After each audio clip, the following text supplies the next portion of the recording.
Baik, sambil nunggu yang lain ya. Waalaikumsalam Pak Saiful.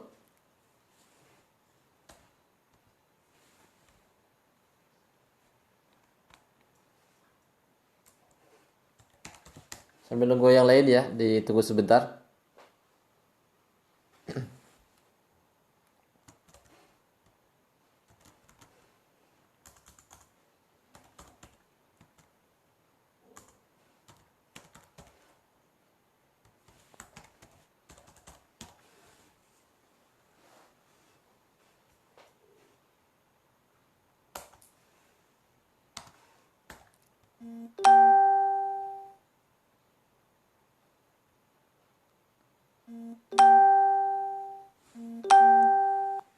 Ya, baik, yang baru bergabung. Sambil nunggu yang lain.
Ya, baik, Bapak Ibu sekalian, suaranya kira-kira kenceng nggak saya? Takut nggak kenceng nih. Soalnya nggak pakai handset. Suara saya kenceng nggak?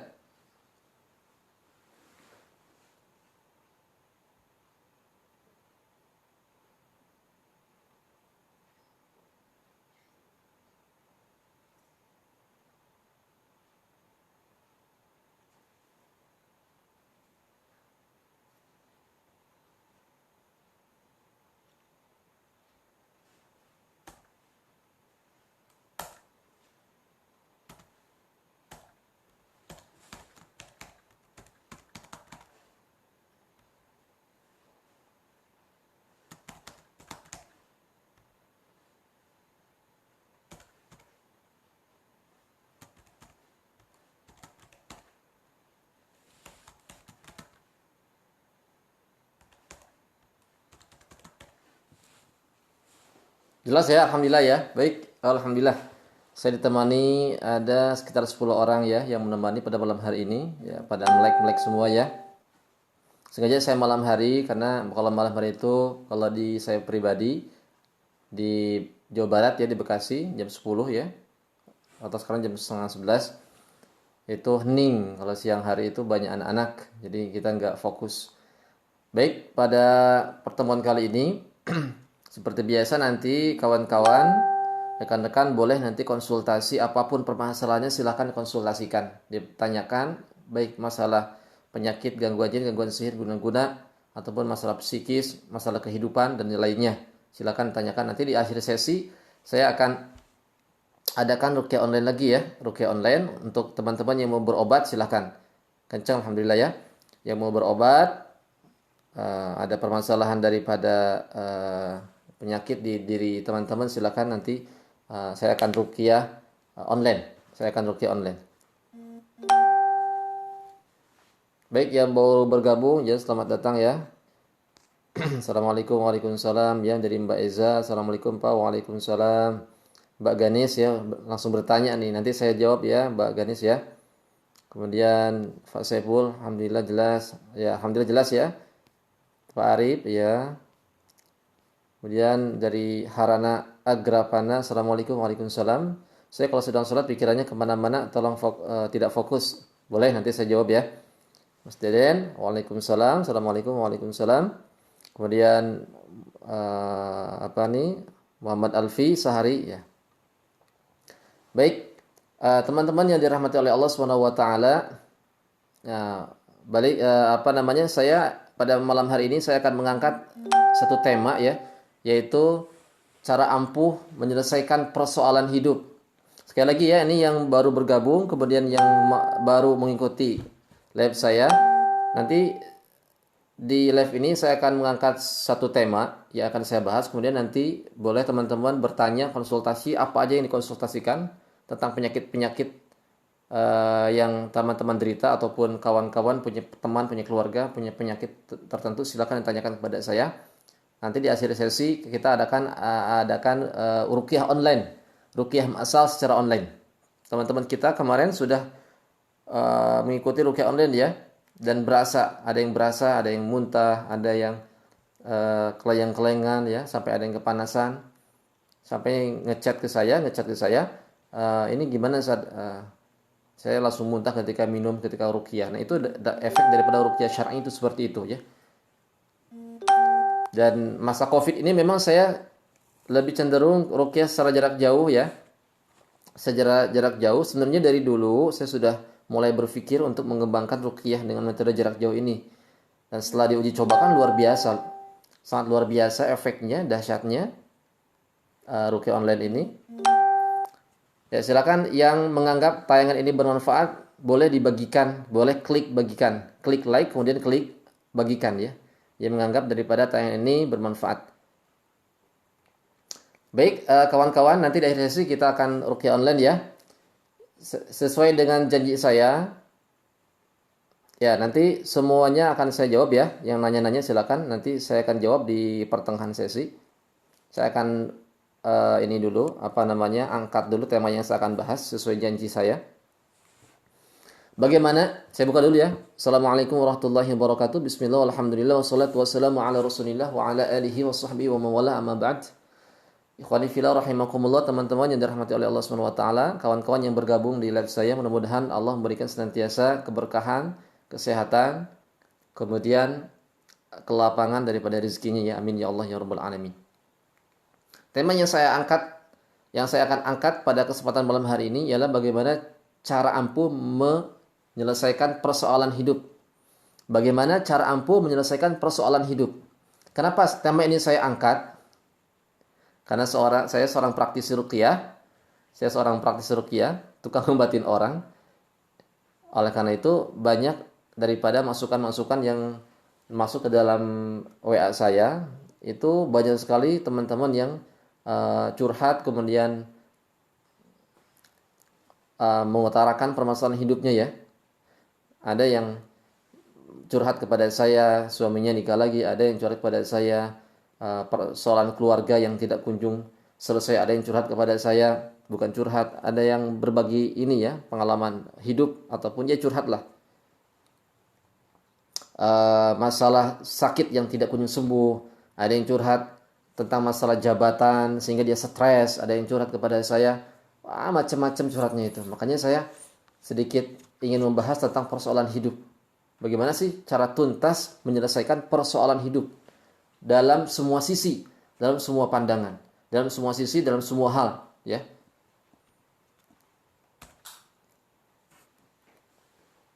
Cara mengubah persoalan hidup ini saya akan kombinasikan dengan pengobatan yang saya jalani ya. Karena ketika saya bertugas mengobati orang di daerah Bekasi, saya ini kan bekerja di salah satu pusat bekam ruqyah, salah satu klinik Tibun Nabawi yang cukup besar, yang pasiennya itu per harinya sampai 50 sampai 80 orang, per minggunya sampai 300 orang ya. Saya diamanahi untuk memimpin daripada klinik tersebut, dan pasien-pasien ruqyah saya pada waktu itu kebanyakan hampir 70% orang-orang yang memang mengalami gangguan psikis, gangguan depresi. Tidak sedikit mereka yang berobat, sedang menjalani perobatan di psikologis, dokter-dokter psikologi, kemudian dokter-dokter psikiater, bahkan ada yang sedang dirawat di rumah sakit ya, rumah sakit jiwa. Itu mereka juga berobat ke tempat kami ya, ke tempat klinik kami. Makanya di situ saya ada sedikit pengalaman tentang orang-orang yang mengalami depresi, dan tidak sedikit yang sembuh juga ya. Dan ternyata depresi, stres itu tidak semua itu berasal dari persoalan hidup, tapi ada juga yang memang berasal dari gangguan jin dan sihir. Dan ini tidak bisa ditangani oleh orang-orang psikiater. Jadi bagaimana sih cara ampuh menyelesaikan persoalan hidup? Bagaimana cara ampuh menyelesaikan persoalan hidup berdasarkan pengalaman saya ketika mengobati ya. Cara ampuh mengubah persoalan hidup itu sangat mudah rekan-rekan yang dirahmati oleh Allah Subhanahu wa taala. Cara ampuh mengobati, cara ampuh. Ini kalau malam hari suka agak loading. Cara ampuh menyelesaikan persoalan hidup. Jadi hidup itu terkadang menjadi masalah ya.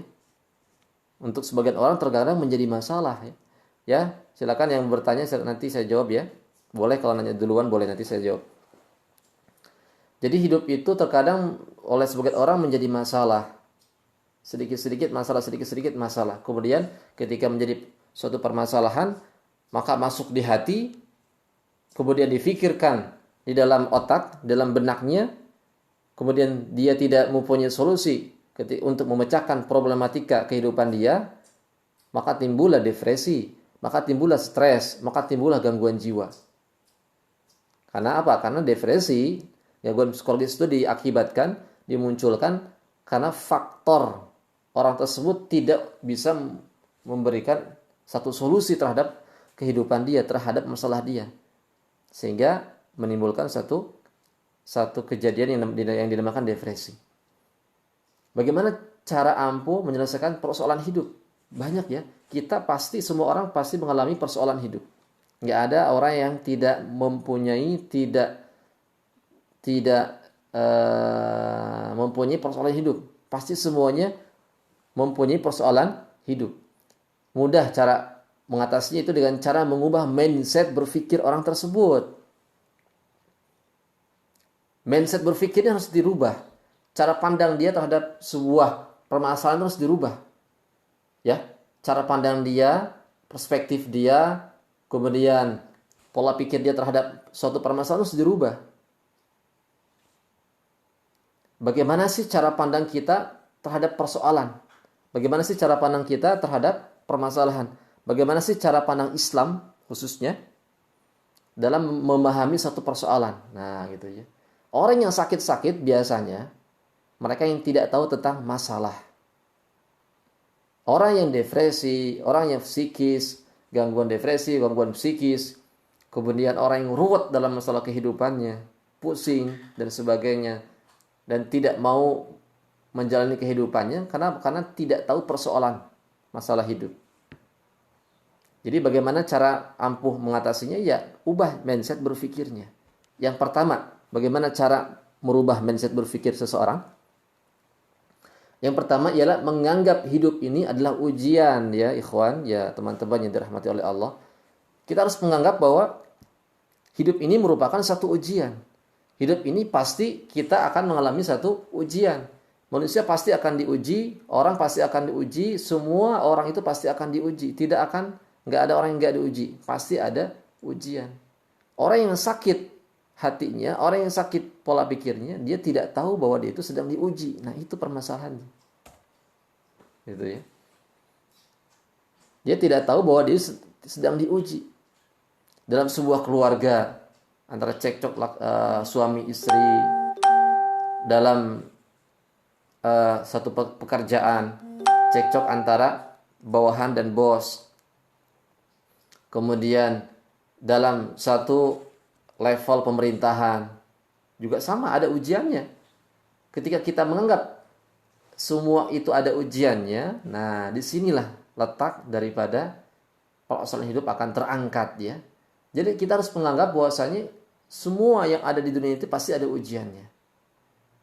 Ketika kita sudah memahami konsep berpikir ini, bahwa kita pasti akan diuji oleh Allah SWT, setiap manusia pasti akan diuji oleh Allah SWT. Ketika dia mulai baligh, akalnya sempurna, maka Allah akan uji dengan berbagai macam ujian. Dengan berbagai macam ujian. Nggak banyak, tidak sedikit ya, dan banyak sekali. pasien-pasien yang datang kepada saya dan mereka mencurhatkan kepada saya, mengutarakan kepada saya, kemudian ingin dicarikan solusinya. Ya. Berarti mereka itu tidak paham tentang satu permasalahan dan mereka tidak paham mereka itu sedang diuji. Gitu. Ada salah seorang perwira datang kepada saya, perwira TNI ya, yang mempunyai banyak pasukan, diuji oleh Allah SWT dengan ujian pangkat dan jabatan. Dia punya mobil, rumahnya tingkat, istrinya ada, anaknya ada, baik-baik gitu kan, soleh-soleh, dan semuanya nggak ada yang cacat, semuanya hidup dengan sempurna. Tapi kok dalam keadaan sakit, fisiknya nggak sakit. Ya perwira ini ya, perwira tertentu ada orangnya di daerah Bekasi ya, Pondok Gede. Orangnya fisiknya nggak sakit, akan tetapi hatinya yang sakit, ruhnya yang sakit. Sampai malam hari, siang malam beliau tidak bisa tidur, tidurnya hanya 2 jam dalam sehari. Tidak bisa ketawa, tidak bisa senyum. Kantung matanya besar, Ketika datang ke tempat saya, istrinya minta, tolong Pak Ustadz tolong ruqyahkan suami saya. Kenapa suami saya ya gak bisa tidur. Kemudian psikisnya keguncang, terganggu ya. Nah di situ saya coba korek-korek, saya ruqyah. Di ruqyah nggak ada jinnya, di ruqyah nggak ada sihirnya. Kemudian saya menyimpulkan di situ ya, saya simpulkan pada waktu itu juga ini adalah masalahnya adalah persoalan hidup. Persoalan hidup, saya tanya-tanya, ini bapak ini sedang ada masalah apa? Kata istrinya, beliau ini memikirkan tentang kenaikan pangkat gitu ya. Takut ketika beliau ada pengujian, ada pengetesan kenaikan pangkat, beliau tidak lulus. Nah, di situ permasalahannya. Memikirkan satu jabatan, satu pangkat, dan khawatir ketika tidak lulus, dia menjadi beban mental. Ini kan permasalahan. Ini diuji oleh Allah. Dengan jabatannya diuji. Sampai tidak bisa tidur dengan nyenyak. Sampai tidak bisa ketawa. Terpikirkan terus. Saya rubah mindset berpikirnya Bapak. Menurut Bapak apa? Jabatan itu sebagai jabatan yang Bapak peroleh itu sebagai apa? Menurut Bapak itu apa? Seperti apa? Dia nggak bisa jawab gitu kan? Diam aja. Saya luruskan, jabatan merupakan adalah suatu ujian yang diberikan oleh Allah SWT kepada Bapak. Bapak jangan terlalu memikirkan jabatan gitu ya. Ketika Bapak dikasih Allah, ketika Bapak lulus berarti Allah sudah memberikan satu amanah untuk Bapak. Ketika Bapak tidak lolos, maka Allah belum memberikan satu amanah untuk Bapak. Boleh jadi Bapak ketika dinaikkan pangkatnya, Bapak tidak mampu untuk mengelola daripada jabatan Bapak. Kenapa? Karena jabatan itu ujian. Nah ini yang belum difahami. Semakin naik jabatannya, maka semakin naik amanahnya, maka semakin Allah uji. Begitu kan? Bapak dengan jabatan seperti ini yang sedang Bapak jalani, Bapak sudah begini, apalagi nanti kalau naik jabatannya. Apalagi kalau sudah naik jabatannya. Maka saya katakan, serahkan kepada Allah urusan Bapak gitu kan. Serahkan kepada Allah subhanallah, serahkan kepada Allah tentang urusan Bapak. Jadi sebaik-baik orang itu adalah orang yang memahami permasalahan hidup. Orang yang memahami ujian yang sedang ia jalani. Itu ya yang itu pengalaman saya ketika meruqyah orang yang diuji oleh Allah tentang jabatannya. Ada yang diuji oleh Allah dengan saya punya pasiennya gemuk, dulunya kurus, katanya sih kembang kampus dan dia sarjana S2. Bayangkan ya S2. Tapi dia sakit, yang sakit bukan fisiknya tapi jiwanya yang sakit. Dan dia menjadi salah satu pasien dokter kejiwaan. Apa masalah hidup yang ia jalani? Apa masalah hidup yang ia sedang rasakan waktu itu? Permasalahan hidup yang dia alami pada waktu itu adalah faktor beliau tidak kunjung datang daripada jodohnya. Jadi nggak dapat jodoh. Sudah umur 34, kepala 3, kok jodoh nggak datang-datang. Usia sudah semakin tua, badan sudah semakin besar. muka sudah semakin banyak jerawatnya, kok nggak datang jodoh. Takutnya ketika makin tua makin jelek nggak ada yang datang. Menjadi stres gitu ya, sampai nangis-nangis kepada saya, Pak Ustadz tolong dong carikan solusinya gitu, carikan solusinya. Nah ini juga menjadi permasalahan. Jadi sekali lagi, cara ampuh menyelesaikan persoalan hidup adalah dengan cara mengubah mindset seseorang, mengubah cara pandang berpikirnya. Yang pertama, cara mengubah cara pandang berpikir seseorang ialah dengan cara menganggap bahwa hidup ini adalah ujian. Ya, menganggap bahwa hidup ini adalah ujian. Kenapa nih? Ada yang ini? Silakan. Nggak ada suaranya ini ya, jelas ya. Nggak ada masalah ya. Jadi menganggap bahwa hidup ini adalah ujian. Allah pasti akan menguji setiap hambanya berbagai macam level ujian. Allah uji dengan kemiskinan. Allah uji dengan kekayaan dia. Allah uji dengan istri yang dia peroleh. Allah uji dengan anak yang dia punya. Allah uji dengan jabatan dia. Allah uji dengan segala macam bentuk ujian. Pasti Allah uji semuanya. Allah uji dengan ilmunya. Allah uji dengan kesabarannya. Allah uji dengan ilmunya. Allah uji dengan daripada hartanya dan sebagainya. Semuanya itu berbentuk ujian. Nah itu. Yang kedua, cara mengubah mindset berpikir tentang masalah, tentang menyelesaikan persoalan hidup ini adalah dengan cara menikmati ujian yang sedang dihadapi. Jadi persoalan hidup itu jangan dibawa stres, tapi dinikmati. Kok bisa sih permasalahan hidup bisa dinikmati? Ya bisa lah. Dengan cara apa? Ya tadi, dirubah konsep berpikirnya. Rasulullah SAW orang yang paling soleh, orang yang paling hebat, orang yang paling agung, orang yang terbaik di antara umat manusia. Rasulullah mengajarkan kepada para sahabatnya bagaimana tentang konsep daripada ujian. Rasulullah itu mengajarkan kepada sahabatnya untuk menikmati ujian, untuk menikmati persoalan hidup, untuk menikmati daripada persoalan yang kita hadapi. Bayangkan, kok aneh ya? Ujian itu kan biasanya membuat kita ini nggak enak, ya, nggak enak kan? Kita ditimpa musibah nggak enak.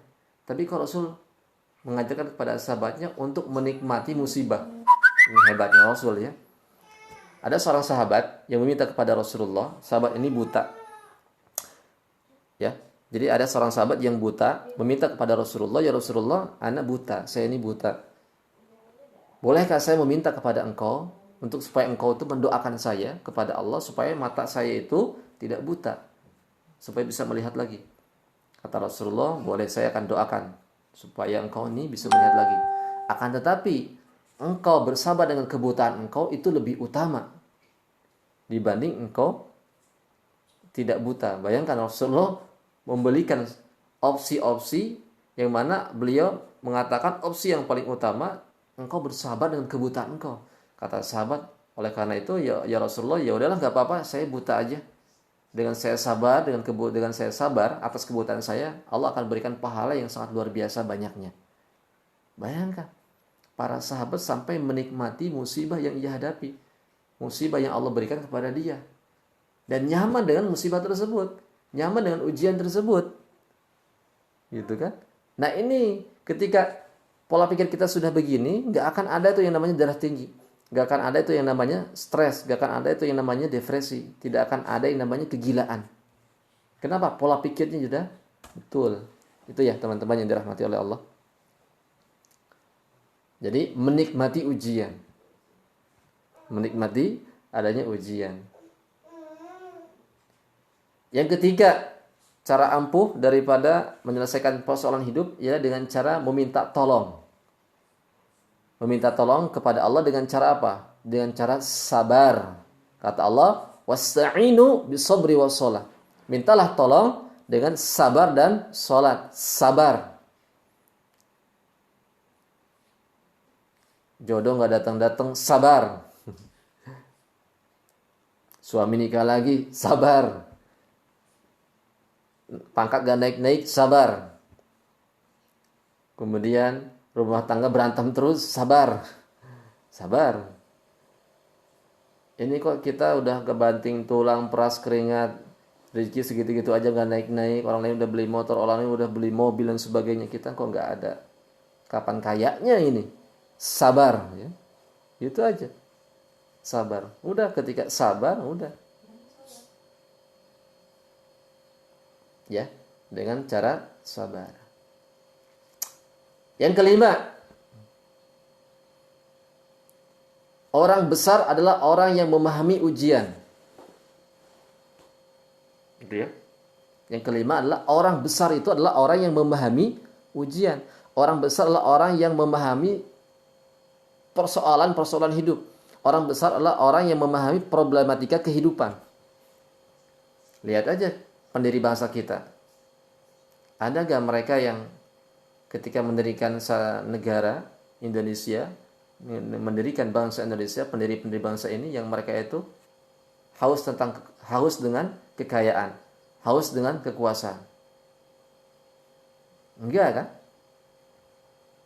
Beda dengan orang itu ketika dia masuk ke dalam kekuasaan, gitu ya. Dia dia mencari kenikmatan kekuasaan. Beda. Orangnya beda. Karakternya beda. Itu orang-orang yang bukan orang besar. Orang besar itu yang membangun sebuah negara itu bukan orang ecek-ecek, pasti orang besar. Berarti orang besar itu orang yang memahami ujian. Orang yang memahami permasalahan. Sahabat Umar ketika beliau ditawarkan atau direkomendasikan oleh para sahabat, ditunjuk oleh para sahabat menjadi seorang pimpinan besar, seorang khalifah, seorang pimpinan besar, pimpinan negara. Beliau katakan, hadza musibah, hadza musibatun azim, ini adalah musibah yang sangat besar.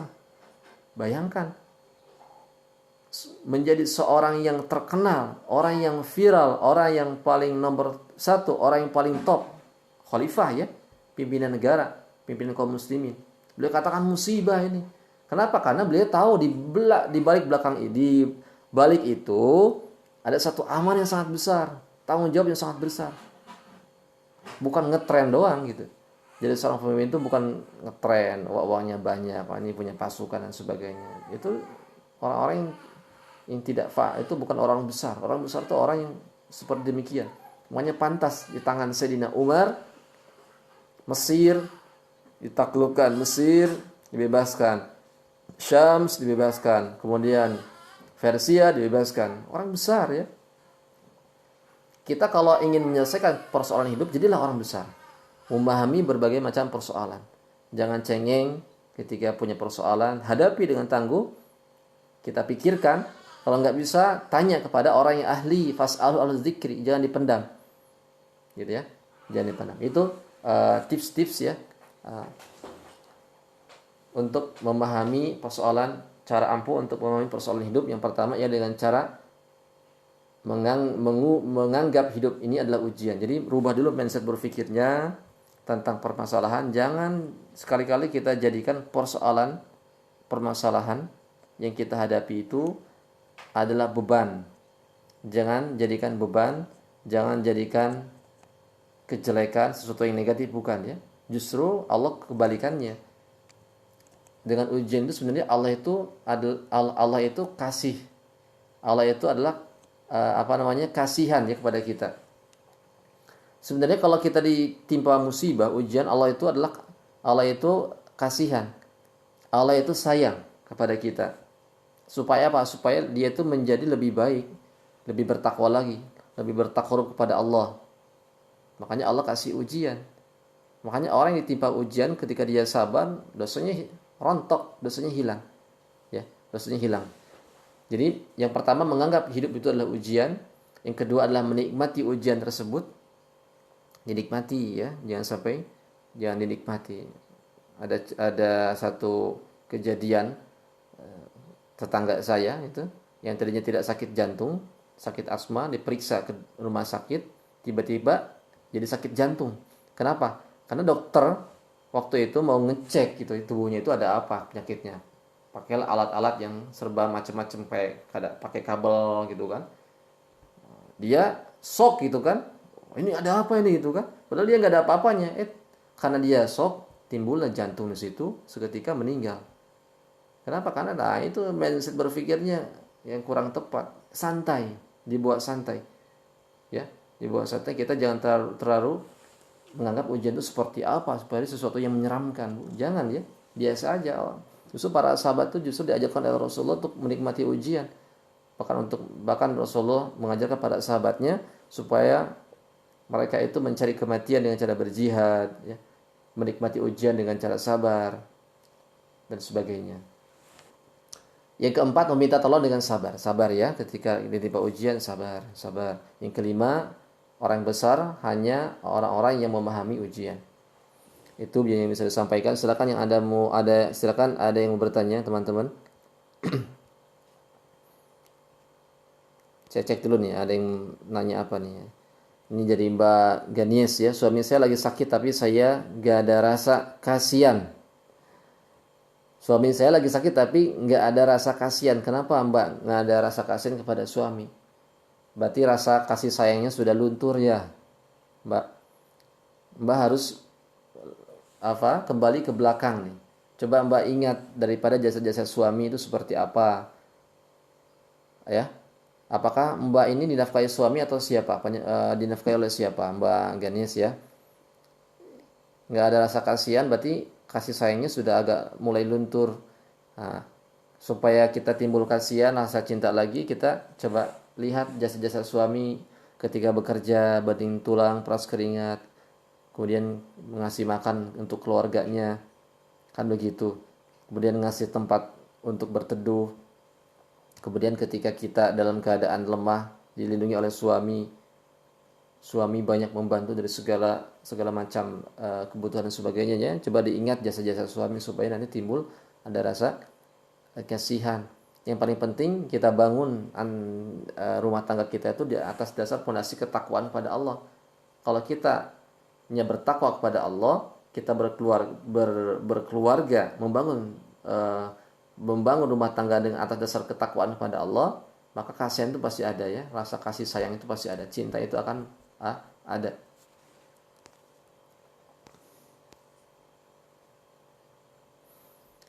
Harana ya. Assalamualaikum warahmatullahi wabarakatuh. Saya kalau sedang sholat pikirannya kemana-mana, tidak fokus.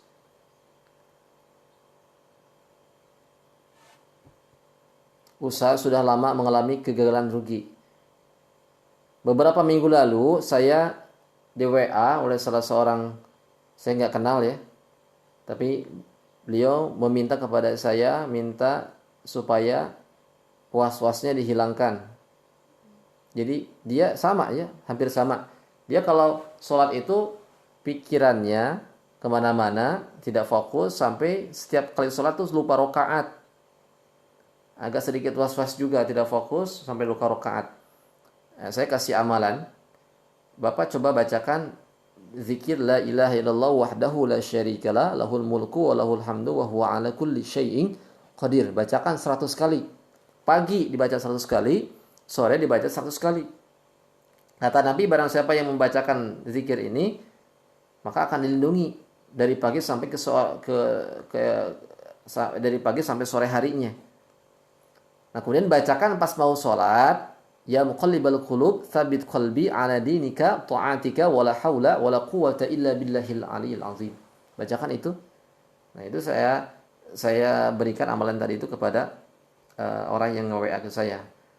Dan beberapa lama kemudian nge-WA lagi, alhamdulillah sekarang sudah fokus, sudah enggak hilang rakaat lagi. Nah, itu ya salah satu amalan zikir untuk membentengi kita dari syaitan. Itu syaitan ya, syaitan yang mengganggu kita.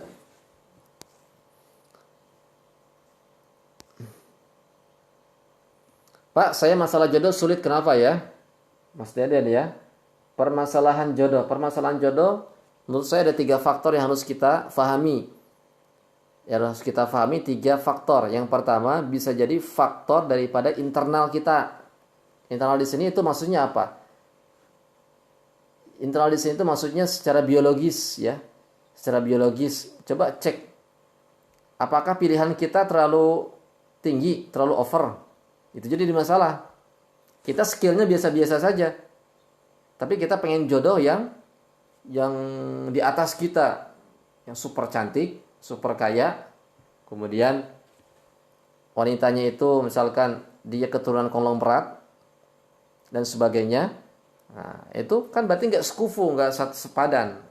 Orang juga bakal berpikir ini siapa nih, nggak apa namanya, orang penghasilan biasa, kemudian bukan keturunan orang-orang berat, skillnya biasa-biasa aja. Orang juga berpikir nggak mau ini cari yang dokter, cari yang profesor, cari yang guru dan sebagainya. Coba di situ diperhatikan. Kalau di situ udah nggak masalah, ya faktor internal kita. Kalau misalkan kitanya pendek, hitam gitu kan, jerawatan, pengen yang cantik, ya ini kan sulit. Berarti itu masalah internal ya, kita diperbaiki dari sisi itu dulu. Itu kalau itu nggak masalah. Yang kedua, dari sisi faktor eksternal, bisa jadi eksternal ini memang ada kaitannya dengan gangguan jin dan sihir.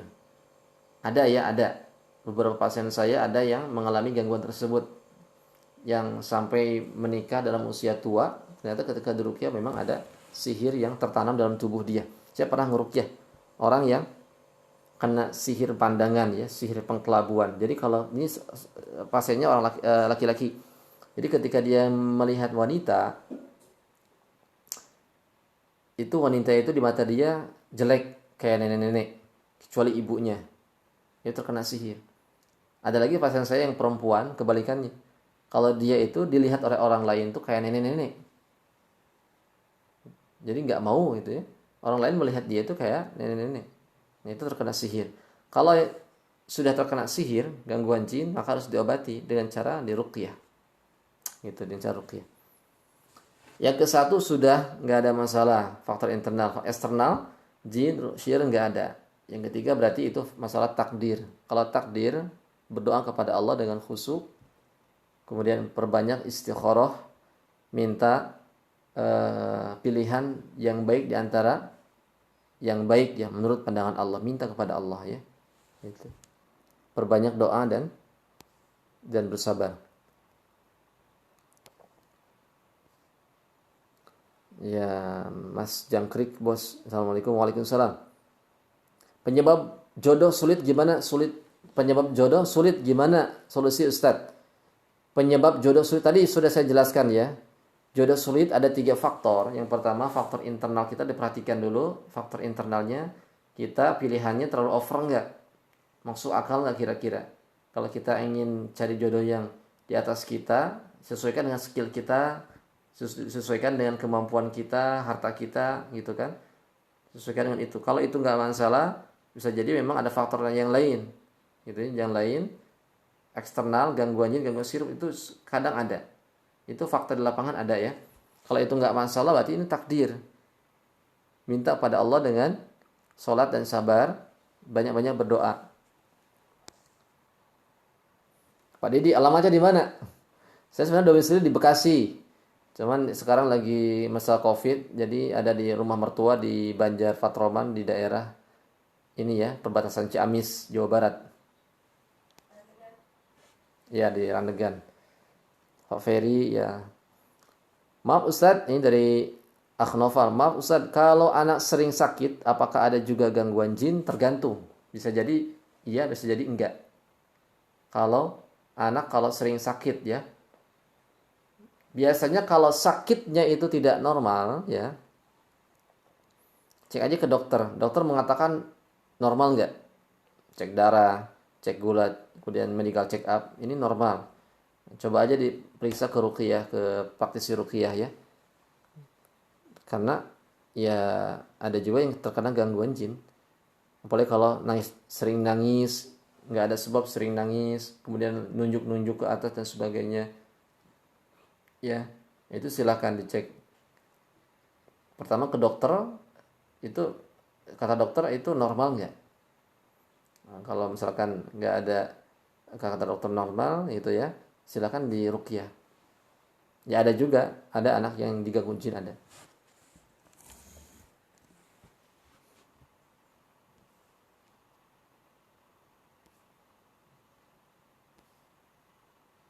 Silakan, ada yang mau bertanya?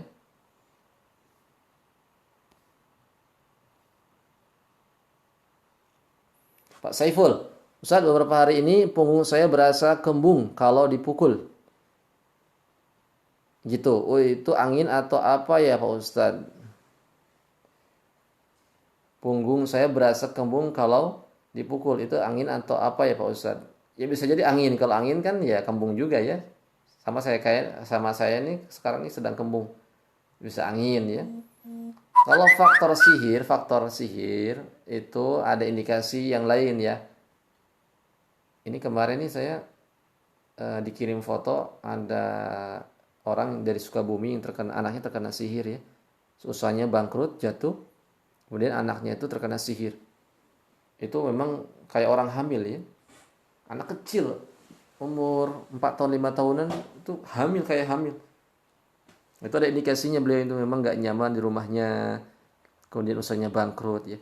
Orang yang terkena sihir biasanya dia sesak, sakitnya itu muncul di hari-hari tertentu, di waktu-waktu tertentu, tengah malam, pas mau maghrib baru sakit, kalau siang nggak sakit. Kemudian dibarengi dengan mimpi-mimpi buruk yang berulang-ulang, mimpi ketemu ular berulang-ulang, mimpi ketemu kalajengking berulang-ulang, itu ada indikasi-indikasi kena sihir. Kemudian perasaan kacau, hati kacau, indikasi kena sihir. Biasanya begitu biasanya ya. Tapi lebih pastinya itu diruqyah. Nanti akan ketahuan kalau dia terkena sihir. Kalau nggak ada efek ke situ, cuman sakit-sakit biasa, ya bisa jadi angin. Angin. Mbak Lilis, ya, Assalamualaikum warahmatullahi wabarakatuh.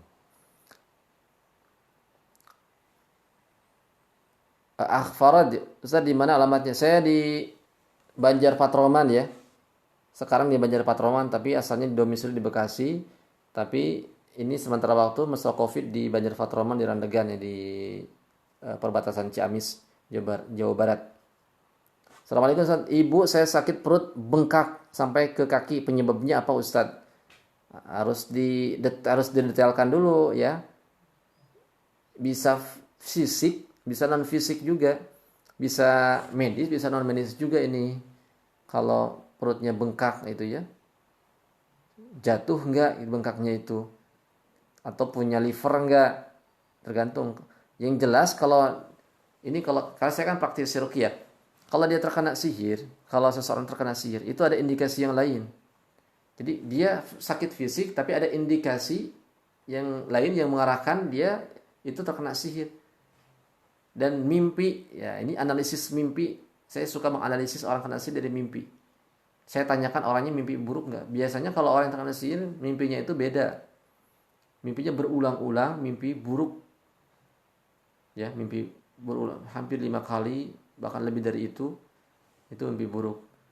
Kemudian disertai dengan sakitnya itu timbul pada waktu-waktu tertentu. Pada waktu-waktu tertentu disertai dengan sesak, pikiran kacau, kemudian hati kacau. Biasanya begitu kalau kena sihir. Kalau nggak ada indikasi ke situ, ya bisa jadi memang sakit biasa ya, efek daripada ya ototnya atau apanya. Tapi lebih pastinya diruqyah dulu. Kalau diruqyah ada reaksi-reaksi tertentu, bisa dipastikan sihir, kena sihir. Bu Suryanti, Assalamualaikum Ustaz.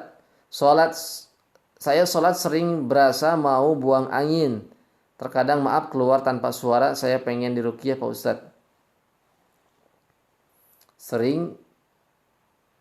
Saya sholat sering berasa mau buang angin. Terkadang, itu was-was ya Bu ya. Was-was itu minasyaiton, dari syaitan. Kata Rasulullah, dibahas di ilmu fikih, kalau kita ada perasaan buang angin, atau kayak ada perasaan kayak ini air kencing itu keluar. Selama kita nggak mendengar anginnya, maksudnya suara anginnya, kemudian kita nggak menyaksikan airnya menetas, air kencingnya menetas di celana kita, ya lanjutkan, dan itu nggak ada masalah. Tapi kalau kita sampai berlarut-larut memikirkan itu, nanti jadi was-was. Setan di situ masuk, menimbulkan satu was-was, kewaswasan. Jadi langsung ambil sikap, keputusan. Ini kok perasaan ada yang keluar, tapi nggak ada suara, terus nggak ada yang keluar juga. Ya udah, langsung pastikan nggak batal. Udah langsung nggak batal. Kalau kita mau ngambil batal, lah ya udah langsung cepat, batal langsung wudhu lagi. Jadi nanti kalau nanti timbul was-was. Timbul was-was. Kita teguhkan pada keyakinan kita. Kita yakinnya apa? Batal enggak? Kalau yakin ini batal, langsung wudhu. Kalau yakinnya enggak batal, jangan wudhu. Gitu. Jadi jangan berlarut-larut dipikirkan. Nanti akan timbul was-was. Dan bukan main ya kalau sudah dapat was-was, setan sudah berhasil membisiki kita jadi was-was, itu sangat sulit disembuhkan. Bukan sulit disembuhkan, bisa disembuhkan, cuman harus beberapa tahap. Ya, banyak nih orang yang terkena was-was. Ada lagi? Silakan yang mau bertanya, yang mau konsultasi. Minta tolong untuk diklik bagikan ya, supaya acara ini bisa dimanfaatkan juga oleh teman-teman yang lain. Silakan, ada yang mau ditanyakan? Kalau nggak ada, kita akan adakan ruqyah online ya, secara massal. Ada sekitar 10 orang ya yang gabung ya, 9-10. Silakan Bapak Ibu sediakan 1 gelas air bening untuk diminum nantinya, nanti untuk dibuatkan air ruqyah. Sediakan 1 gelas air ya di hadapan kita. Kemudian yang perempuan silakan pakai mukena ya. Kita mulai. Ada yang masih ada yang nanya, silakan. Satu lagi ya ini ya yang nanya ya. Nanti silakan nanya lagi kalau ada yang mau bertanya, nanti setelah ruqyahnya kita jawab lagi. Mau nanya Pak Ustadz, gini, mama saya sudah dioperasi tapi semenjak dioperasi lehernya tidak pernah merasakan namanya sehat. Sampai sekarang selalu sakit, sering sakit kepala yang hebat dan sakit betis parah. Walaupun makan obat tapi tidak mempan. Dan selalu bermimpi dililit ular. Nah ini ada indikasi mimpi dililit ular ya. Ada indikasi mimpi dililit ular. Berapa kali mimpinya? Jadi saya sarankan diruqyah Pak ya. Diruqyah Mbak ya. Diruqyah supaya lebih jelas ketahuan apakah ini terkena gangguan jin atau gangguan sihir ya. Jadi terkadang memang dokter menganalisis, mengobservasi ini gangguannya ini penyakitnya ini. Tapi ternyata ada sihirnya juga gitu ya. Sihirnya juga, dan ini nggak bisa dicek oleh alat ya, oleh medis. Jadi lebih bagusnya ya boleh kita gunakan pengobatan dokter. Kita pun bisa menggunakan pengobatan Tibun Nabawi dengan cara meruqyah. Saya pernah meruqyah orang yang terkena batu empedu, batu ginjal. Di rongson ada batunya ya. Tapi hebatnya ketika diruqyah hilang batu empedu sama batu ginjalnya. Yang terjadi mau dioperasi nggak jadi dioperasi. Itu sihir. Jadi saya sarankan diruqyah. Hampir setiap malam Pak Ustadz. Nah ini ada indikasi terkena sihir kalau setiap malam nih. Hampir setiap malam. Ruqyah Mbak ya. Bisa Mbak bawa aja ke sini. Ke acara live kita ruqyah jarak jauh. Kalau ada efek muntah-muntah. Kemungkinan besar kena sihir itu. Baik kita mulai ya. Silakan didengarkan. Jangan diikuti. Fokus. Kemudian hadirkan ketawakalan. Minta kesembuhan kepada Allah SWT. Kita sugestikan bahwasanya ruqyah itu bukan yang menyembuhkan. Praktisinya bukan yang menyembuhkan, bacaannya bukan yang menyembuhkan, tapi Allah Subhanahu wa taala yang Maha menyembuhkan. Didengarkan, fokus, khusyuk. Kita mulai. A'udzu billahi minasy syaithanir rajim. Bismillahirrahmanirrahim. Alhamdulillahi rabbil alamin. الرحمن الرحيم مالك يوم الدين إياك نعبد وإياك نستعين. Fokus, khusyuk. Silakan kalau bisa pejamkan matanya supaya fokus.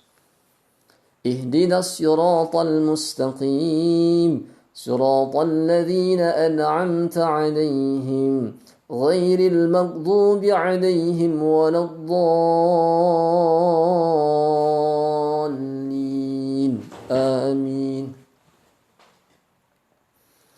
الله لا إله إلا هو الحي القيوم لا تأخذه سنة ولا نوم له ما في السماوات وما في الأرض من ذا الذي يشفع عنده إلا بإذنه يعلم ما بين أيديهم وما خلفهم ولا يحيطون بشيء من علمه إلا بما شاء وسع كرسيه السماوات والأرض ولا يؤوده حفظهما وهو العلي العظيم بسم الله الذي لا يضر مع اسمه شيء في الأرض ولا في السماء وهو السميع العليم بسم الله الذي لا يضر مع اسمه شيء في الأرض ولا في السماء وهو السميع العليم بسم الله الذي لا يضر مع اسمه شيء في الأرض ولا في السماء وهو السميع العليم بسم الله الذي لا يضر مع اسمه شيء في الأرض ولا في السماء وهو السميع العليم بسم الله الذي لا يضر مع اسمه شيء في الأرض ولا في السماء وهو السميع العليم بسم الله الرحمن الرحيم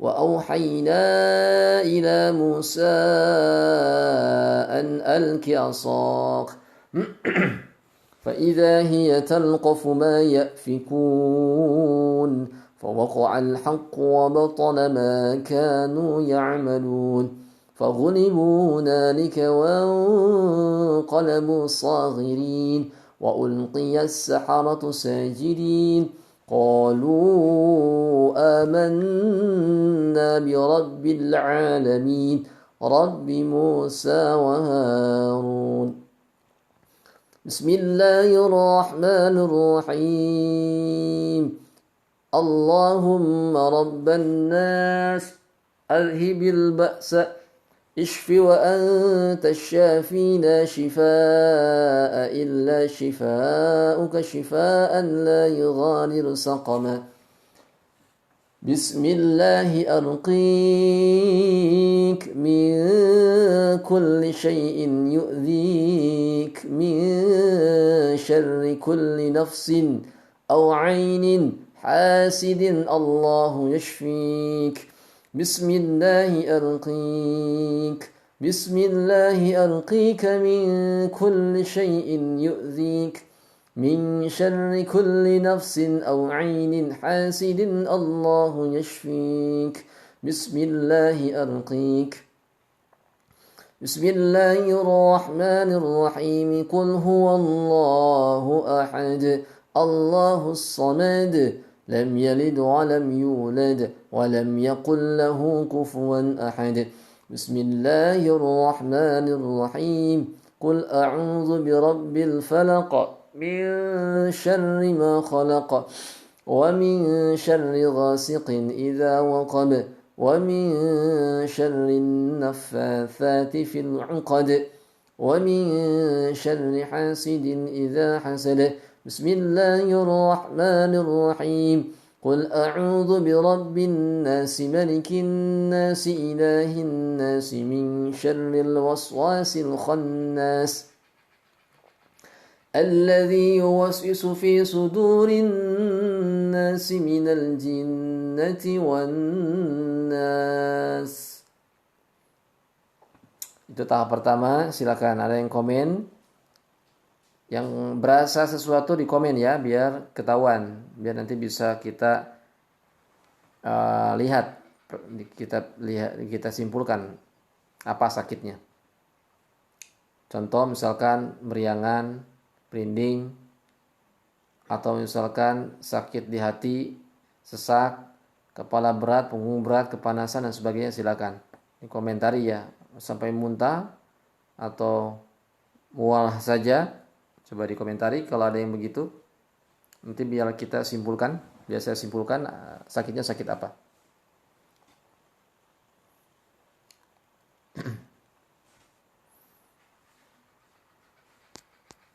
Ini kita sedang mengadakan ruqyah online ya Mas ya, yang baru gabung.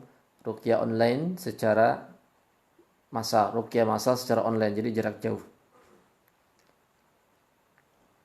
Kita ada lanjut ke ruqyah ke yang kedua, tapi yang kedua didengarkan.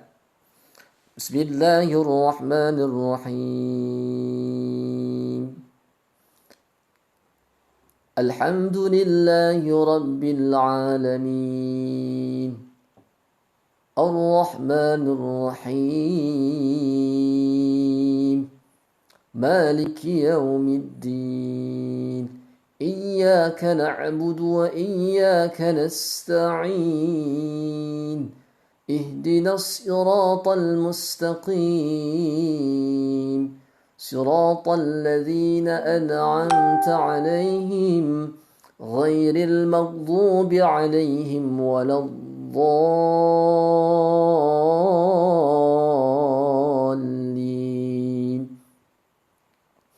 الله لا إله إلا هو الحي القيوم لا تأخذه سنة ولا نوم له ما في السماوات وما في الأرض من ذا الذي يشفع عنده إلا بإذنه يعلم ما بين أيديهم وما خلفهم ولا يحيطون بشيء من علمه إلا بما شاء وسع كرسيه السماوات والأرض ولا يؤوده حفظهما وهو العلي العظيم بسم الله الذي لا يضر مع اسمه شيء في الأرض ولا في السماء وهو السميع العليم اللهم رب الناس أذهب البأس اشف وأنت الشافي لا شفاء إلا شفاءك شفاء لا يغادر سقما بسم الله أرقيك من كل شيء يؤذيك من شر كل نفس أو عين حاسد الله يشفيك بسم الله أرقيك من كل شيء يؤذيك من شر كل نفس أو عين حاسد الله يشفيك بسم الله الرحمن الرحيم وأوحينا إلى موسى أن ألق عصاك فإذا هي تلقف ما يأفكون فوقع الحق وبطل ما كانوا يعملون فغلبوا هنالك وانقلبوا صاغرين وألقي السحرة ساجدين قالوا آمنا برب العالمين رب موسى وهارون بسم الله الرحمن الرحيم قل هو الله أحد الله الصمد لم يلد ولم يولد ولم يقل له كفوا أحد بسم الله الرحمن الرحيم قل أعوذ برب الفلق من شر ما خلق ومن شر غاسق إذا وقب ومن شر النفاثات في العقد ومن شر حاسد إذا حسد بسم الله الرحمن الرحيم قل أعوذ برب الناس ملك الناس إله الناس min syarril waswasil khannas alladzi yuwaswisu fi sudurin nasi minal jinnati wan nas. Selesai ruqyahnya, silakan yang ada efek-efek tertentu ya silakan dikomentari biar saya nanti bisa menyimpulkan. Ada yang gemetar, ada yang muntah, sesak, berat ya silakan. Keringat dingin, keringat meriang ya bisa. Itu efek-efek ruqyah ya. Coba silakan dikomentari kalau ada yang berasa. Sekarang kita buatkan air ruqyah. Sudah disediakan air ruqyahnya. Air untuk diruqyah itu media air yang kita akan ruqyah itu sangat bagus ya. Terlebih kalau dalam kita ini ada sihir. Jadi tujuannya adalah untuk menghancurkan, untuk menetralisir sihir-sihir yang ada dalam tubuh. Lebih bagus kalau punya daun bidara dimasukkan ke dalam air daun bidara. Daunnya dibecek-becek masukkan ke air, itu bagus. Silakan bacakan oleh sendiri-sendiri di rumah sekarang ya, didekatkan ke mulut. Kemudian bacakan ta'awuz, a'udzubillahi minasyaitonirrajim itu, kemudian bacakan bacakan bismillah dan bacakan surah Al-Fatihah. Bismillah plus surah Al-Fatihah ya. Silakan, saya tunggu.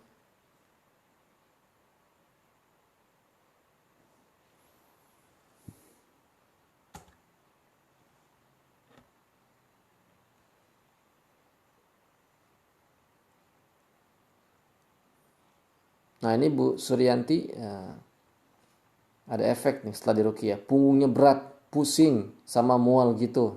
Nah, ini ada teman kita yang berefek setelah diruqyah jarak jauh, punggung berat, pusing, sama mual. Ibu kalau muntah bagus ya. Jadi ada hal-hal negatif yang keluar dari tubuh ibu ya.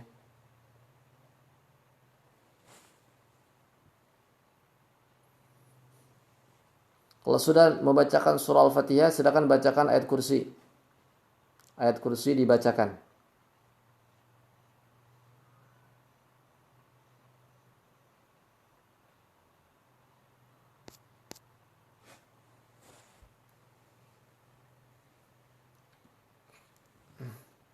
Ayat kursi dibacakan.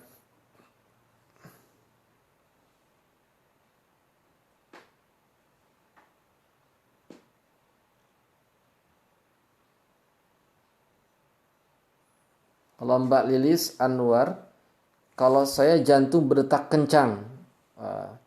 Ini juga efek dari ruqyah. Jantung berdetak kencang ya.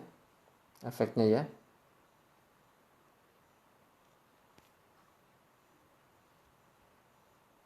Jantungnya berdetak kencang. Kalau sudah membacakan surah Al-Baqarah yaitu ayat kursi, sekarang kita baca doa ruqyahnya ya. Gak usah panjang-panjang, saya kasih yang pendek-pendek aja. Diikutin. Bismillahirrahmanirrahim. Silakan diikutin. Allahumma Rabban nas azhibil ba'sa ishfi wa anta syafi la shifaa illa shifauka shifaan la yughadiru saqama. Doa ruqyah yang kedua, Bismillahi arqika min kulli syai'in yu'dhika min syarri kulli nafsin aw 'ainin hasidin Allahu yashfika Bismillahi arqika. Kemudian doakan, ya Allah, semoga Engkau jadikan air ini obat untuk diriku, obat untuk badanku, obat untuk jiwa dan ragaku. Dan semoga Engkau jadikan setiap partikel air ini adalah penghancur ataupun racun untuk jin, syaitan-syaitan dan semacamnya, penghancur untuk sihir-sihir yang tertanam dalam tubuhku, ya. Ditiupkan, disembur 3 kali ke airnya, kemudian diminum. Silakan diminum sampai habis airnya. Airnya boleh disisakan sedikit, bisa dicampurkan ke airnya, bisa disisakan sedikit, misalkan dia campurkan ke galon, itu bisa. Nanti efeknya masih sama. Ke galon, ke teko, silakan bisa. Atau dicampur ke bak mandi, nanti pakai mandi, silakan. Itu efeknya sama saja, ya. Jadi sisanya diminum, sisanya dipakai untuk mandi, dipakai campurkan ke air yang lebih banyak, ke galon, ke teko, atau ke tempat air yang lainnya. Silakan, ada efek tertentu nggak setelah minum air ruqyah? Di komentari ya, ketika ada efek-efek ya. Ini tadi ada yang efek nih, Mbak Suryanti ya, sampai punggungnya berat, pusing, sama mual. Ternyata ibu ini apa tadi keluhannya? Keluhannya di atas tadi apa? Keluhan Mbak Suryanti ini, saya sholat sering merasa mau buang angin. Berarti ini was-was nih. Ada kemungkinan ada jinnya, Bu, dalam tubuh ibu ya, was-was ya. Makanya ibu mual, punggungnya berat. Kalau punggung berat, jinnya itu bersembunyi di daerah punggung biasanya nih. Ibu tepuk-tepuk aja yang kencang, Bu, punggungnya. Tepuk-tepuk ya, atau minta bantuan siapa, suruh tepuk-tepuk punggungnya. Jantung berdetak kencang. Nah, ini efek dari ruqyah. Mudah-mudahan setelah di ruqyah nggak berdetak lagi. Nah, itu ada hal-hal negatif ya. Meninggal dong. Maksudnya nggak berdetak kencang lagi ya. Jadi nggak berdetak kencang lagi. Kalau nggak berdetak sama sekali ya meninggal ya. Maksudnya setelah di ruqyah mudah-mudahan jantungnya tidak berdetak kencang lagi. Gitu. Silakan. Ada yang berasa lagi? Atau ada yang mau bertanya, silakan. Yang konsul silakan. Yang menganggap bahwa tayangan ini bermanfaat, tolong ya di klik bagikan. Klik like, klik bagikan. Nggak ada yang bertanya, nggak ada yang konsul.